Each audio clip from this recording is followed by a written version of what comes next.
Entonces, vamos a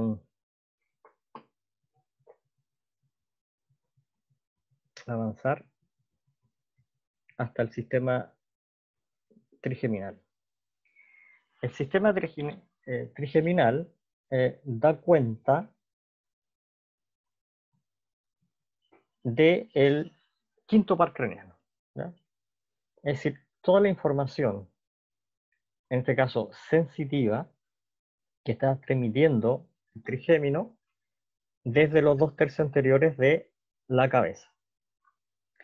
Recuerden además que el trigémino se asocia a otros pares craneanos que también tienen territorios funcionales de sensibilidad general, como es el séptimo, el noveno y el décimo. Toda esta información, ¿cierto?, a través del trigémino. Habíamos visto que el trigémino tenía tres grandes territorios, uno oftálmico, para el ramo oftálmico, uno maxilar y otro mandibular. Aquí está marcado, ¿cierto?, el número 2 y el 1 y el 2, esto corresponde a territorio funcional de un plexo cervical. Entonces, cuando nos referimos al sistema trigeminal, estamos hablando de los 2/3 anteriores de la cabeza, incluidas las cavidades comunes, cavidad orbitaria, cavidad nasal, cavidad oral. En este esquema que está aquí, a la izquierda, podemos observar en cortes transversales parte del tronco encefálico y un corte coronal de los hemisferios cerebrales, principalmente a nivel del lóbulo parietal y precisamente en el área sensitiva primaria, que es la que va a recibir estos estímulos que son exteroceptivos y en algunos casos también son propioceptivos. Tenemos la corteza entonces del lóbulo parietal, ahí está indicado al nivel del corte, si lo pueden observar con detalle, está coloreado esa zona que es el giro postcentral. Bueno, esto representa esta zona que está aquí. Luego tenemos la sustancia blanca, la corona radiada, la cápsula interna, ¿cierto?, los núcleos de la base y el tálamo. Aquí está el tálamo. Por tanto, el tálamo es un punto de relevo de esta información. Y si seguimos la vía, nos damos cuenta que baja, viene proyectada desde niveles inferiores, porque esto es una información que está ascendiendo, y en algún momento cruza nuestra línea media, por tanto es una información decusada la que estamos hablando aquí en forma general. En este esquema tenemos, esto representa la protuberancia, los rodetes piramidales están aquí, este es el cuarto ventrículo. Y aquí específicamente hay un núcleo asociado al trigémino, que es el núcleo principal del trigémino, que lo habíamos referenciado a nivel del puente. Ahí está el núcleo principal. Recuerden que hay otros dos núcleos, uno superior, que es mesencefálico, y otro inferior, que es espinal. En este caso, el núcleo principal además tiene la función de detectar principalmente el tacto fino. Aquí luego tenemos el ganglio asociado, como es una vía sensitiva, obviamente hay un ganglio, y tenemos la neurona, el cuerpo de la neurona, y ahí están los tres ramos de esta vía, oftálmico, maxilar, mandibular. En el ejemplo están colocando la rama mandibular y nos están indicando que viene de receptores, ¿cierto? Están en la cara y que son, en este caso, mecanorreceptores, ¿ya? En el otro lado del esquema tenemos ampliado lo que es el tálamo. Acá está en transparencia lo que es la ubicación del tálamo. Y ya, como conocemos, tenemos un grupo anterior, un grupo medial y todo el grupo lateral. Y del grupo lateral, recuerden que están los dorsales, están los ventrales, y específicamente aquí nos están indicando el complejo ventral posterior, y de este complejo tenemos dos áreas, una lateral y una medial, ¿ya? Pues bien, el lemnisco trigeminal o el sistema trigeminal está haciendo relevo en el núcleo ventral posterior, posterior medial, ventroposteromedial. Luego acá tenemos ampliada la imagen de las áreas sensitivas primarias, que está aquí en este tono rojizo, y a los lados está el área motora, y aquí está la área parietal posterior, que es una área no es primaria, sino es un área secundaria. Estos números representan una clasificación hecha por Brodmann hace muchísimos años atrás en sus investigaciones. Concretamente, asociados a las áreas sensitivas primarias, tenemos las áreas 1, 2 y 3, y a su vez las 3 y subdivididas en dos áreas 3B y 3A, por si lo encuentran en la literatura respecto a la clasificación de Brodmann. Y aquí corresponde al giro postcentral. Bueno, yo le había mencionado que un poco para entender el trigémino uno debería poder estudiar cada uno de los ramos que lo conforman, los ramos principales, oftálmico, maxilar y mandibular. No vamos a entrar en detalle porque no forma parte del contenido, pero para que se hagan una idea, acá tenemos la cavidad orbitaria, tenemos la fisura orbitaria superior, la glándula lagrimal, una fisura orbitaria inferior y tenemos el nervio óptico. Bueno, el trigémino, ¿cierto? En su rama oftálmica inerva todo el contenido de la cavidad orbitaria, parte del contenido de las fosas nasales y parte de la piel, de la superficie externa a esta cavidad. Con nombre en color azul están los nervios que van a conformar el nervio oftálmico, ¿ya? Y estas fechas están indicando que la información es de sensibilidad aferente, es decir, están parte desde los receptores hacia niveles centrales. Luego, esta información se transmite hacia niveles centrales y encontramos obviamente aparte de los receptores, encontramos nuestra primera neurona que va a estar ubicada en el ganglio trigeminal. Si requieren una ubicación específica, es sobre el peñasco del hueso temporal. Y aquí tenemos, en esta imagen, vamos a aumentarla, dos columnas, ¿cierto? Sensitivas, una representando el núcleo principal del trigémino y el otro el núcleo espinal, principal y espinal, tanto de izquierda como de derecha. En este caso la información está llegando al lado izquierdo, si se fijan, y nos está indicando que está llevando información de tacto fino o de temperatura y dolor, que es la función del núcleo espinal. Luego, esta información, si se fijan, nos está indicando que cruza la línea media, está siendo transportada a través del lemnisco medial como carretera inicial, pero recuerden que después se transforma en lemnisco trigeminal porque recuerden que el lemnisco medial va hacia el núcleo ventral posterolateral, pero el trigémino va hacia el núcleo ventroposteromedial. Hay una carretera que ya existe, la aprovecha y después se subdivide. Y luego la proyección hacia la corteza sensitiva primaria.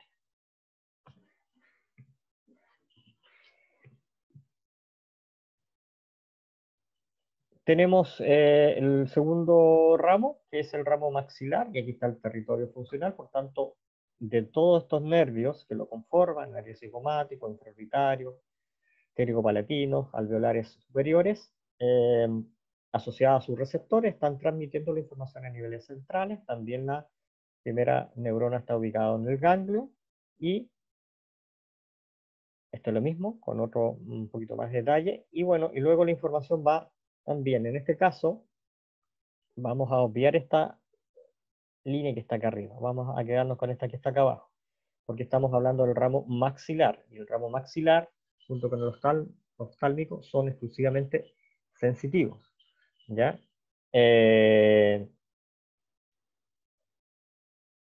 Perdón, el ramo oftálmico sensitivo, el maxilar sensitivo, y el mandibular es mixto, es decir, sensitivo y motor. Ahora, en este caso, el nervio maxilar además está llevando información propioceptiva en este caso. Esta sería sensibilidad general y esta sería sensibilidad propioceptiva. ¿Por qué? Porque este núcleo del trigémino, núcleo mesencefálico, tiene función propioceptiva. El principal tacto fino y el espinal temperatura y dolor. Bueno, si se fijan, está transmitiendo hacia las neuronas encargadas de recibir la modalidad de sensibilidad general o la modalidad de sensibilidad propioceptiva, en este caso, de tipo consciente. El tercer ramo es el mandibular. Este es un ramo mixto, por aquí estamos observando solamente la parte sensitiva, parte del mentón, parte de la cavidad oral, el nervio aurículo temporal, la parte asociada al pabellón auricular, primera neurona, y esta vía, en este caso, el 5-3, lo que va a hacer también es transmitir, en este caso, a nivel espinal, cruce la línea media y hacia el tálamo. Ahora, aprovechando este esquema, que ya tenemos resumido la información sensitiva de 5.1, 5.2 y 5.3, y que está relacionado con exclusivamente el núcleo espinal, no hay una marcación, nosotros podríamos colocarla hacia el núcleo principal o hacia el mesencefalo. Podríamos estar hablando, ¿cierto?, de temperatura y dolor. Esta podría ser la vía del dolor asociado al sistema trigeminal. ¿Qué pasa? Inmediatamente haciendo sinapsis de la segunda neurona hay un cruce de la línea media, un ascenso a través de un conducto una carretera que ya conocemos, que es el lemnisco medial. Recuerden que el lemnisco medial venía formado o viene con información principalmente del cordón posterior. Acá se le suma lo que es la parte de los 2/3 anteriores de la cabeza. Luego se va a separar en un lemnisco trigeminal. En este esquema tenemos el tálamo con sus diferentes componentes. Uno de ellos es el núcleo medial posterior y ventral, o ventroposteromedial, y otro es el núcleo dorsal medial del tálamo. Si es la vía del dolor, nos está indicando que esta vía, que es contralateral, está siendo transmitida hacia la corteza sensitiva primaria a través a través de la cápsula interna corona radiada, a través de este núcleo ventral posteromedial. Pero a su vez, esta información, el dolor, es transmitida a un núcleo dorsal medial, que es un núcleo inespecífico del tálamo, y que lleva esta información al sistema límbico, en este caso marcado como la corteza singular anterior en este esquema, que tiene que ver con las emociones. Por tanto, porque el dolor, aparte de sentirlo, nos podría provocar un tipo de emoción. Por ejemplo, un dolor muy intenso provoca llanto, ¿cierto? Y ahí está la conexión entre estos elementos. Bien, en nuestro esquema general, que también abarca a los tres ramos del trigémino, 5.1, 5.2 y 3, acá hay una diferencia y que simplemente es bueno mencionarla, porque si hacemos zoom en lo que es el sistema trigeminal, nos vamos a dar cuenta que hay dos vías, ¿ya?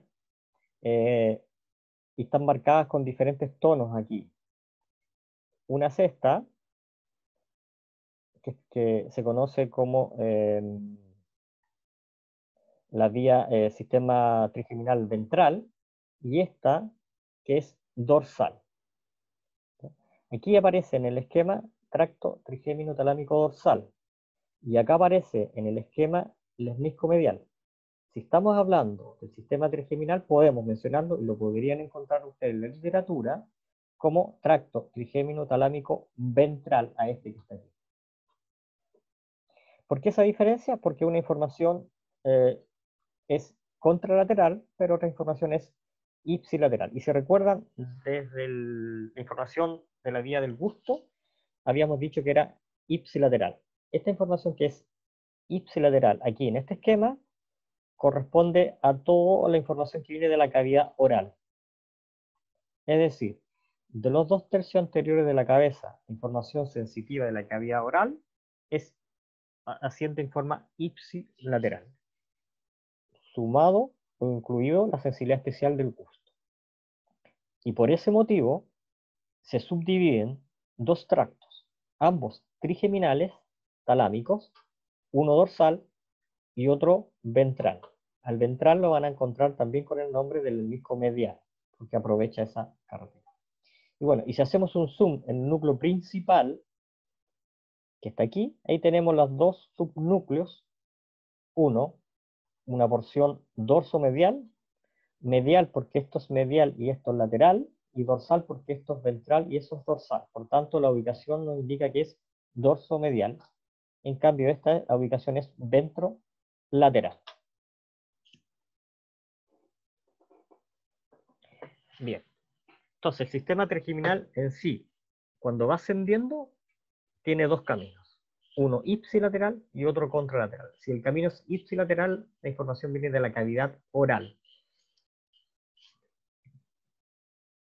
Acá hay otros ejemplos asociados ya a los pares craneanos que se ven apoyados por el trigémino. En este caso, estamos hablando del nervio facial. ¿Por qué descubrimos que es el nervio facial? Por varios elementos. Uno, porque es el pabellón auricular en esta zona.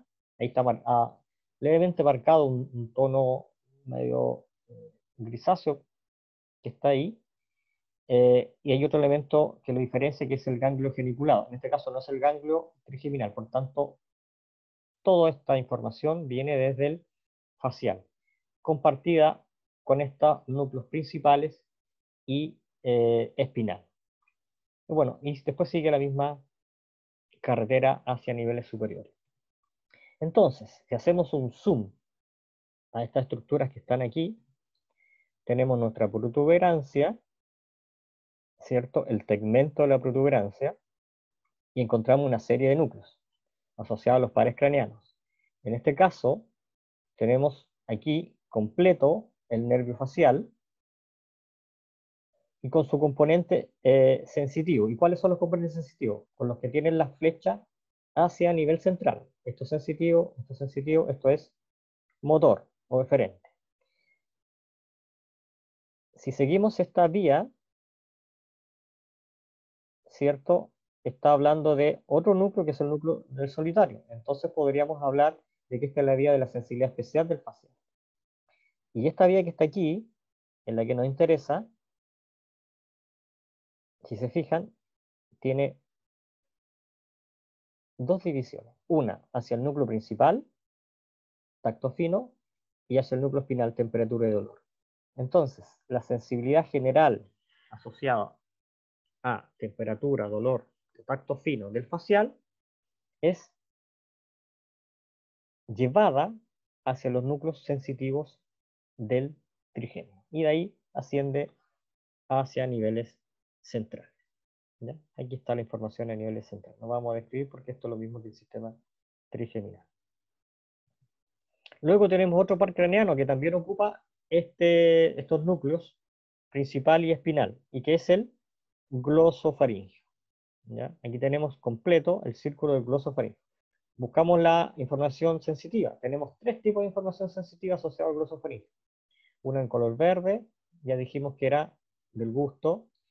Otra en color morado, y también cabe al núcleo solitario, pero en su porción inferior, por tanto es sensibilidad visceral. Y esta, la que nos interesa, es la sensibilidad general, que viene hacia temperatura y dolor, tacto fino. Por tanto, el glosofaringeo también ocupa estos núcleos del trigémino y también se asocia al sistema después ascendente a niveles superiores. Aquí están marcados los ganglios, el noveno par craneano y el décimo tiene dos ganglios asociados y que se diferencian en nombre o superior o inferior. Podríamos deducir en esta imagen, ¿cierto?, que el superior, ¿cierto?, está asociado a la sensibilidad general. Bien, y finalmente deberíamos tener el décimo par craneano. Buscamos la entrada, aquí tenemos dos flechas, deberíamos tener una tercera, Recuerda que también tiene un componente sensitivo especial, simplemente sensibilidad visceral y la sensibilidad general que nos interesa con el trigémino. Y ahí tenemos los ganglios superior e inferior al igual. Y de ahí el camino que asciende es el mismo que habíamos visto para el resto del sistema. Este es todo el territorio funcional, parte del territorio funcional del nervio vago, lo que es la laringe y el cuello. Bien, entonces en resumen el sistema trigeminal no es exclusivo del quinto par craneano, también lo utiliza el séptimo, el noveno, el décimo. Recuerden que hay información que viene de los dos tercios anteriores de la cabeza, incluidas las cavidades orbitarias comunes, y que tiene tres componentes, o tres componentes sensitivos: un núcleo mesencefálico, proprioceptivo, un núcleo principal, tacto fino, y un núcleo espinal, temperatura y dolor. Y que además existe un sistema que es el sistema trigeminal o el tracto trigémino-talámico, que eventualmente, que son dos, uno ventral, que es contralateral, y otro, Mauricio, ¿sí? perdón, ¿te podría hacer regresar un poquito? ¿Sí? Me perdí. Perdí la información cuando hablaste de las tres. A ver. No, no, no. En la misma imagen, cuando partiste la primera. O sea, la imagen que estabas mostrando al final. Ah, la imagen que estoy mostrando, Sí, la misma, la la, misma, la misma. la Sí. imagen que estoy mostrando representa la última imagen, pero no el resumen de lo que estábamos publicando. Ah, Eh, ya, perdón. sí, entonces, pero le había dicho que el sistema sensitivo es un gran nervio, o sea, un gran núcleo sensitivo que tiene tres componentes: uno superior, mesencefálico, porque está a nivel del mesencéfalo; uno principal, que está a nivel del puente; y uno espinal a nivel del bulbo y médula espinal. Se dedica a temperatura y dolor principalmente, y el principal a tacto fino. Bueno, estos núcleos son compartidos con el noveno, con el séptimo, noveno y décimo. Y lo otro que le estaba indicando era que existían los sistemas ascendentes hacia el tálamo a través de dos vías: una ventral, que es contralateral y que viene de los dos tercios anteriores de la cabeza, excepto de la cavidad oral, y una posterior, dorsal ipsilateral, que viene exclusivamente de la cavidad oral. Por eso en la literatura podrían encontrarlo con el nombre de tracto trigémino talámico ventral o tracto trigémino talámico dorsal.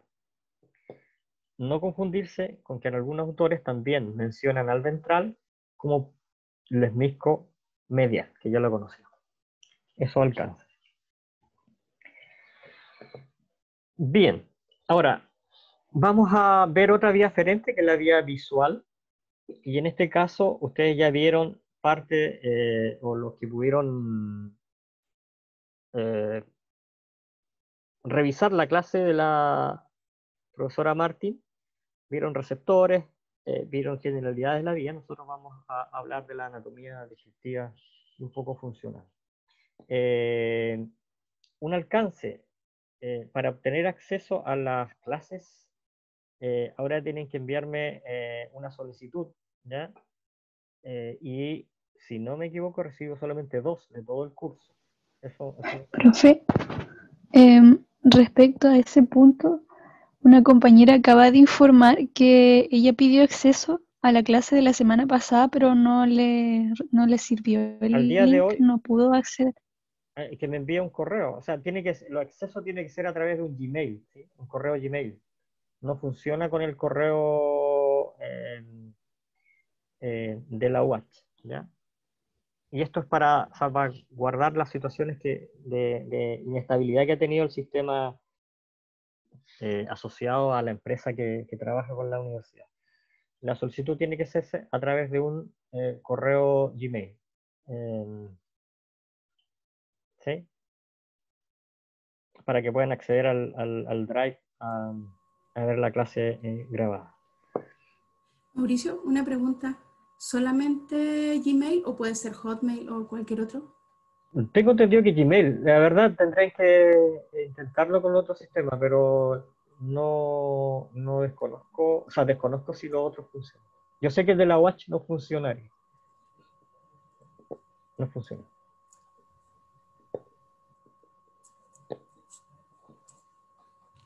Gracias, Mauricio. Ya. Vía visual entonces. En la vía visual nos interesa, ustedes seguramente hablaron de los estímulos, que es la luz que ingresa y atraviesa unas diferentes capas y líquidos que hay en el bulbo ocular. La primera capa que atraviesa es la córnea, después viene lo que se denomina unas cámaras anteriores y cámaras posteriores, donde hay un líquido, atraviesa lo que es el cristalino, que funciona como lente, y atraviesa toda un área donde hay otro líquido y que se llama cámara vítrea, donde está el humor vítreo. Aquí en estas cámaras anteriores está el humor acuoso. Por tanto, hay elementos compactos y un líquido que circula a través. Bueno, la luz, luego de traspasar todos estos elementos y al no tener ninguna dificultad, llegan hacia nuestra retina, que está marcada aquí en color amarillo. Está marcada en color amarillo. Y si nosotros pudiéramos ver, aquí hay una pequeña línea de color amarillo. Eso también es retina, pero es una retina que no es funcional. Es decir, la luz que eventualmente pudiera llegar aquí, en un ángulo especial ahí, no va a producir ninguna imagen. En cambio, de aquí hacia atrás, toda esta parte engrosada que se observa, hay receptores, conos y bastones. Esto es una retina periférica y esto se le llama una retina central aquí, ya que este es un ojo izquierdo. ¿Sí? Bueno, todo esto es la retina que va a formar finalmente lo que es esto que es nuestro nervio óptico. Ahora, si nosotros hiciéramos un zoom de la retina, pudiéramos ver distintos estratos. Aquí tenemos, voy a volver atrás un poco, tenemos el bulbo con tres capas. Una esclera, que es la parte blanca que generalmente se observa en los adultos, ¿sí? Una parte intermedia que es la coroides o la úvea. Si leen úvea es todo esto, incluido acá. Todo esto es úvea. Pero si leen coroides, esta porción que está aquí. ¿Ya? Y en amarillo lo que es la retina. Ahora, si comparamos eso con esto, acá tenemos la esclera, denominada esclerótida, y la coroides. Y esta es nuestra retina. ¿Sí? Por tanto, acá arriba está el humor vítreo.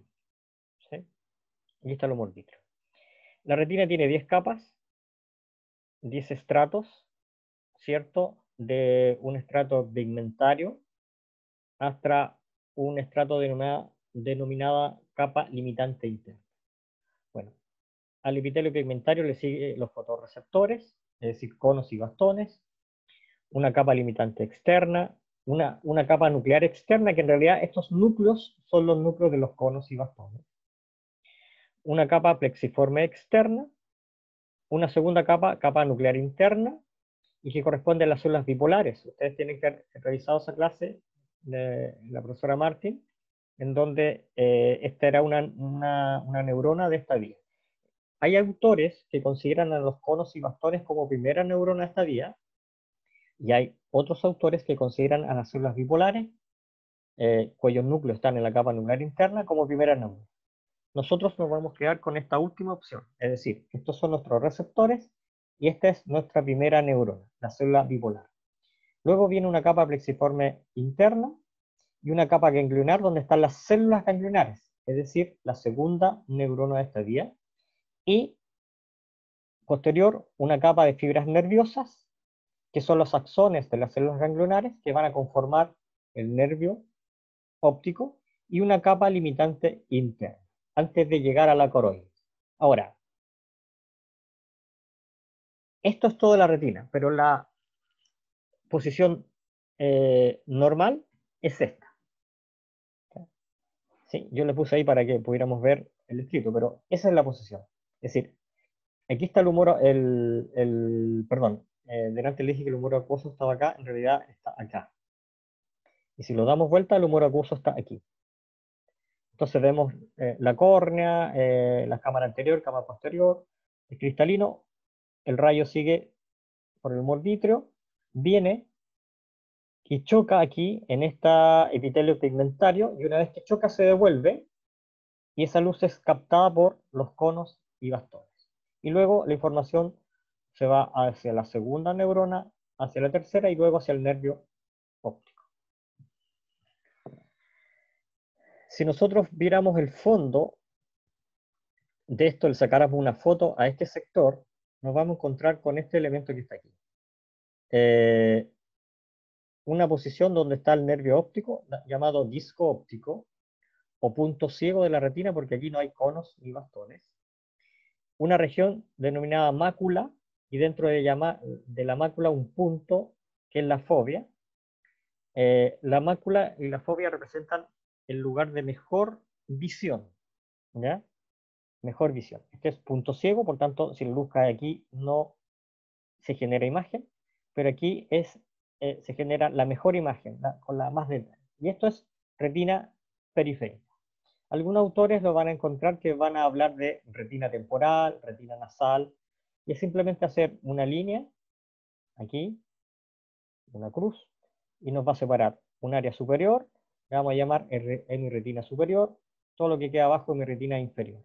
Y si tiramos esta línea aquí, todo lo que queda aquí es retina temporal, porque está hacia el lado donde está el hueso temporal, y todo lo que está aquí se llama hemiretina nasal, porque aquí está la nariz.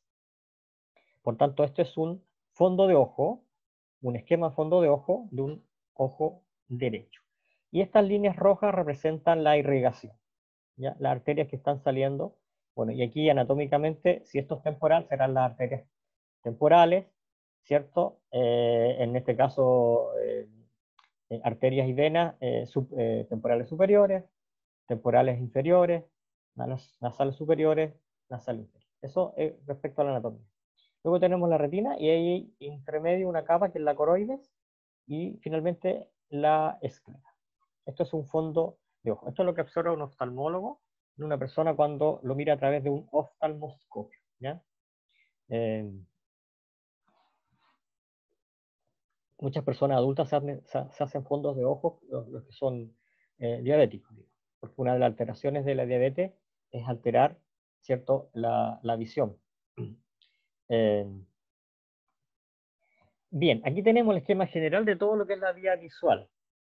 Ya tenemos claros que nuestros receptores son los conos y bastones, representados aquí, en esta vía. Luego la primera neurona, que son las células bipolares, representadas con una B. Acá están los detalles de las letras, vamos a ampliar esto.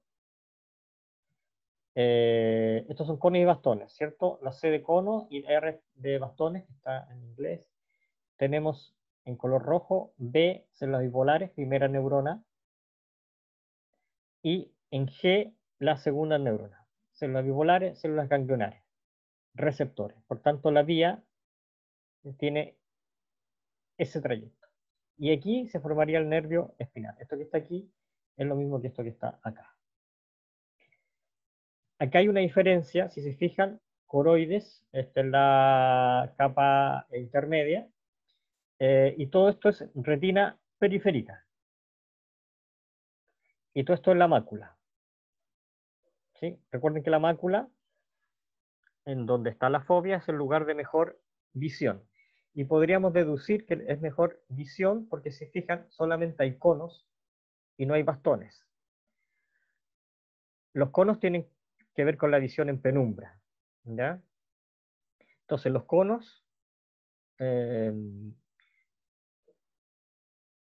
son aquellos receptores que captan la información, están concentrados principalmente en la mácula y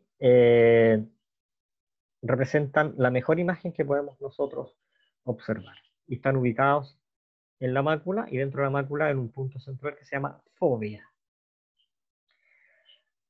Bien, todo esto que está ocurriendo acá capta esto que para nosotros va a ser el campo visual. Esto es todo el campo visual. Ustedes imagínense que están mirando desde lo más extremo del lado derecho a lo más extremo del lado izquierdo. Un amplio, y todo esto es nuestro campo de visión. Entonces vamos a tener un campo de visión derecho, un campo de visión izquierdo. Este campo va a ser captado por nuestra retina. Estos rayos de luz que atraviesan todos estos elementos van a llegar hasta los receptores, conos y bastones. Hay distintos tonos en esta imagen que es de Netter, uno más intenso y una degradación, un poquito más claro y mucho más claro. Esta diferencia tiene relación con el lugar de donde es captado en la retina. Esta parte central es la imagen macular, mácula y fovea, que tiene colores más intensos, aun cuando no esté representada aquí con líneas, ¿cierto? Estas líneas son las proyecciones de donde cae. Esto que está en el tono intermedio es la visión binocular, es decir, todo este sector lo vemos con el ojo derecho y el ojo izquierdo. Y esto, que es un tipo de semiluna, es la visión monocular, es decir, lo observamos con un solo ojo. Visión monocular, visión binocular y visión macular. Todo eso es el campo visual.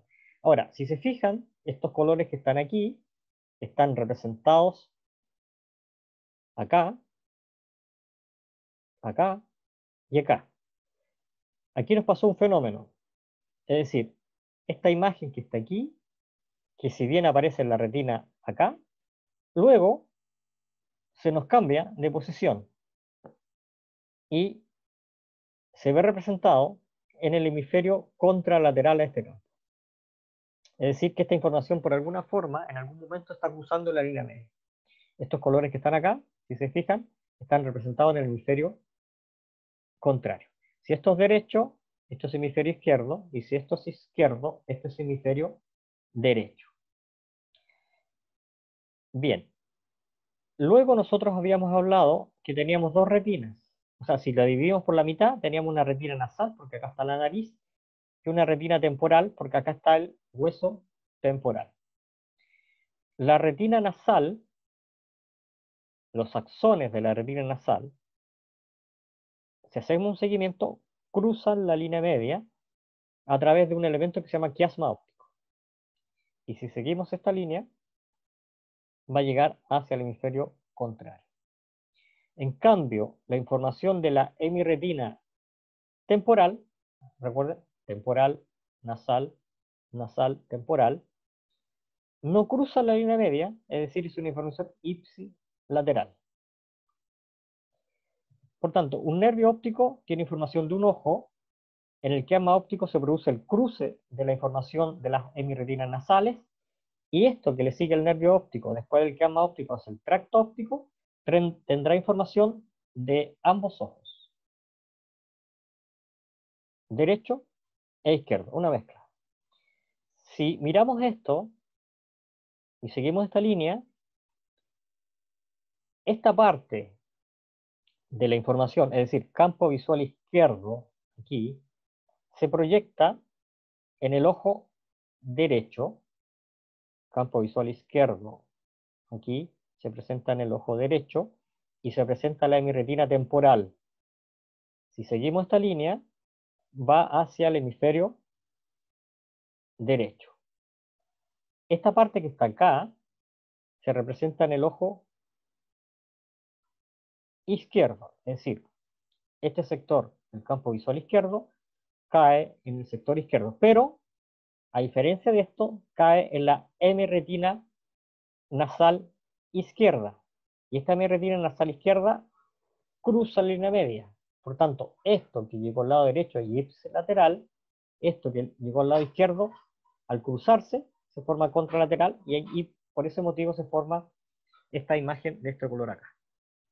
Ahí está la explicación. Bueno, ustedes pueden seguir los colores y hacer el mismo ejercicio con el otro lado. Campos visuales, representados en los hemisferios, donde en la área visual primaria, que está en el lóbulo occipital y que está sobre y bajo el surco calcarino. Algunos autores le llaman área calcarina, ¿cierto? Pero se refiere a la relación anatómica que hay con este surco. Sobre el surco y bajo el surco está la área primaria visual en el lóbulo occipital. ¿Sí? Si quisieran estudiar de Brodmann, sería el área 17 y 18 de Brodmann principalmente. Entonces, tenemos la retina, nasales, temporales, nervio óptico, quiasma óptico, donde cruzas solamente la información nasal, tracto óptico que lleva información de ambos ojos, y aquí hay un relevo sináptico. Teníamos una primera neurona, una segunda neurona, y encontramos un punto, por tanto aquí hay otra neurona. Tendría que nosotros indicar que esta es la tercera neurona de esta vía. Y luego la proyección, hacia el lóbulo occipital a través de lo que nosotros conocemos como radiaciones ópticas. Si quieren ir en detalle, sería la parte retrolenticular de la cápsula interna. Radiaciones ópticas. Bueno, si avanzamos, lo mismo, tenemos esto que está aquí, es eso que está acá. El cuerpo geniculado lateral está ampliado en un sub y nos está diciendo que tiene 6 estratos, 6 capas, de la 1 a la número 6, ¿ya? En un zoom de esto, que es lo mismo que acá. Acá está la vía óptica. Y aquí encontramos la tercera neurona de la vía. Receptores, células bipolares, células ganglionares, los axones forman el nervio óptico. Tercera neurona en el cuerpo, en el núcleo, geniculado lateral. Cuando hablamos de cuerpo, le estamos describiendo en forma somera anatómicamente, pero cuando hablamos ya a este nivel, hablamos de núcleo geniculado lateral, con 6 estratos. Si ustedes se fijan, cada uno de estos estratos está recibiendo de ambos ojos. Aquí hay una línea continua que está relacionada con ciertos estratos y una línea discontinua con otros. Es decir, uno de estos estratos recibe información ipsilateral y otro estrato recibe información contralateral. Luego de esto, la información se va hacia atrás, es decir, esto que está aquí es lo mismo que lo que está acá, a través de 2 vías ya marcadas aquí, una magnocelular y otra parvocelular. Lo que aprendimos, por ejemplo, en el núcleo rojo o tracto rubroespinal, que había unas neuronas más antiguas, que es la vía magnocelular, y unas neuronas más nuevas, que sería la vía parvocelular. A eso se refiere. O sea, la radiación óptica está conformada al menos aquí por 2 elementos, uno más antiguo y otro más nuevo. ¿Y dónde llega? Hacia la corteza visual primaria, que la teníamos representada acá, en el lóbulo occipital, sobre y bajo la cisura calcárea. Área 17 en este caso de Brod. Y si nos vemos acá, en lo que habíamos estudiado previamente, aquí teníamos la llegada a la vía óptica, y acá está la salida del núcleo geniculado lateral hacia la corteza calcarina. Acá lo nombran como corteza calcarina, insisto, en relación al surco calcarino. Pero si queremos hacer un zoom de esto, tendríamos que mirar una imagen como esta. Ya habíamos descrito esto que está aquí, es lo mismo que está acá. Ahora, estas fibras en realidad son un conjunto de fibras, si se fijan. Son todas las radiaciones ópticas que pasan, ¿cierto?, por la parte retrolenticular de la cápsula interna y después se proyectan hacia la corona radial, hacia las áreas visuales primarias. Y si lo miramos de lado, esto, en realidad es esto. Aquí está el cuerpo geniculado lateral y aquí están las radiaciones ópticas. Nos vamos a dar cuenta que hay 2 radiaciones ópticas. Una superior y otra inferior. La superior por el lóbulo parietal, la inferior por el lóbulo temporal. Eso es importante, digamos, en clínica, pero para la área de oftalmología, cuando hay tumores a nivel del lóbulo parietal que pudiera tener pérdida de la visión porque se comprimen estas vías y no hay traspaso de la información eléctrica en este caso, ¿cierto? Entonces, finalmente vamos a tener, y lo voy a leer, una vía visual superior o dorsal y una vía visual inferior o ventral. Sepan que una pasa por el lóbulo parietal y otra por el lóbulo temporal. Pero ¿a dónde llegan? Al área visual primaria sobre el surco calcáreo. Ahora, esto nos explica, vamos a retroceder, esto. ¿Sí? Es decir, este color amarillo está representado aquí en el campo visual derecho. Ya sabemos que cruza a través de estos cruces de acá y llega sobre el surco calcáreo. Es decir, el campo visual. Si podemos hablar de cuadrantes, es decir, un cuarto, otro cuarto, otro cuarto y otro cuarto. Este es un cuadrante. Un cuadrante inferior del campo visual derecho, en este caso, se está proyectando aquí arriba sobre la susura calcarina. Y esto que está aquí se representa abajo. ¿Por qué? Para eso deberíamos mirarlo desde el lado y todo el campo visual queda arriba de nosotros, ¿cierto? Sobre la frente hacia arriba, cae en la retina inferior, ¿ya? Es decir, todo esto que está aquí cae en la retina inferior y todo esto que está aquí cae en la retina inferior si nosotros hiciéramos este mismo ejercicio. Por eso es la diferencia en posición. Y lo que está superior aquí en realidad es el campo visual inferior. Bueno, pero esos detalles simplemente se lo explico para que entiendan por qué el cambio de posición de los colores. No tiene que ver con contenidos que vayamos a evaluar. Bueno, finalmente aquí tenemos el área visual en una imagen que ya habíamos revisado. Surco calcarino, área visual primaria superior, área visual primaria inferior. Ya sabemos que viene de campos visuales, ¿cierto? Contrario, superior e inferior.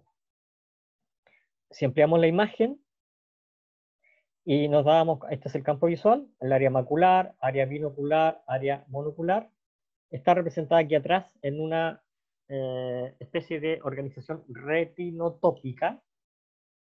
Como habíamos visto, organización somatotópica, también hay una organización retinotópica. Es decir, la visión macular es más posterior en esta área, la binocular es intermedia y la monocular es anterior. ¿Ya? Toda la visión macular cae en la parte más posterior de las áreas visuales primarias.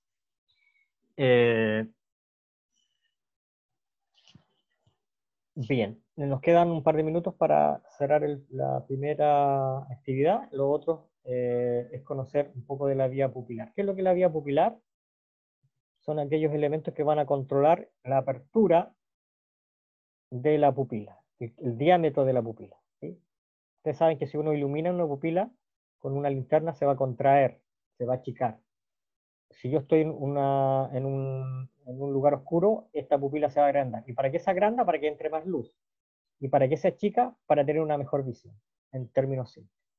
La vía pupilar tiene que ver con musculatura que está a nivel del iris y que va a permitir esta apertura o cierre. En términos clínicos se llama de miosis, cierre, o midriasis, dilatación de la pupila. Midriasis, dilatación, miosis, contracción de la pupila. Ahora, estos elementos de la miosis, al menos ya lo vimos en el tercer par craneano, o lo tienen en el esquema resumen de los pares craneanos del tercero, en el esquema donde aparece las funciones. Si nosotros ampliamos el iris, esto que está aquí, lo vemos, ahí vamos a encontrar, esto representa músculo, pero es músculo liso, es decir, está gobernado por el sistema nervioso autónomo. Aquí están músculos dilatadores y músculos constrictores. Este es el juego que va a haber para que el diámetro de la pupila aumente. Y este es el esquema que debiéramos nosotros sumar. Aquí tenemos la córnea y aquí tenemos el iris. Y aquí tenemos el lente. Todo esto es cámara anterior, cámara posterior. Si cerráramos acá, dibujaríamos un morvitrio y luego la retina atrás. Está dibujado parte del bulbo ocular. Acá está dibujado un ganglio, que es el ganglio ciliar. Está dentro de la cavidad orbitaria. Y que tenemos un corte transversal del mesencéfalo, y aquí tenemos el origen aparente del tercer par craneano. Por tanto, aquí estamos a nivel de los colículos superiores. Y este es el origen real de este par craneano, que es el tercer par craneano. Nos está indicando la imagen que el tercer par craneano tiene que ver con la función del iris, y dentro del iris esta musculatura lisa que es, en este caso, constrictora, ¿ya? Este par craneano provoca la constricción. Y luego tenemos otro elemento, que es la médula espinal. Recuerden, esto es la parte anterior, la parte posterior, el asta sensitiva, asta motora, y esta es la asta intermedia, núcleo intermedio, y que había acá neuronas simpáticas. ¿Qué función tenía el tercer par craneano? La motricidad somática, pero también la motricidad visceral, asociado en este caso al músculo constrictor del iris. Y acá tenemos la contraparte, que es el sistema nervioso autónomo, el antagonista.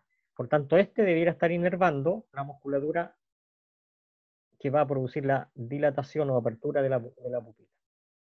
Acción sobre la musculatura lisa dilatadora. Musculatura lisa dilatadora, aquí para seguir la línea en color celeste.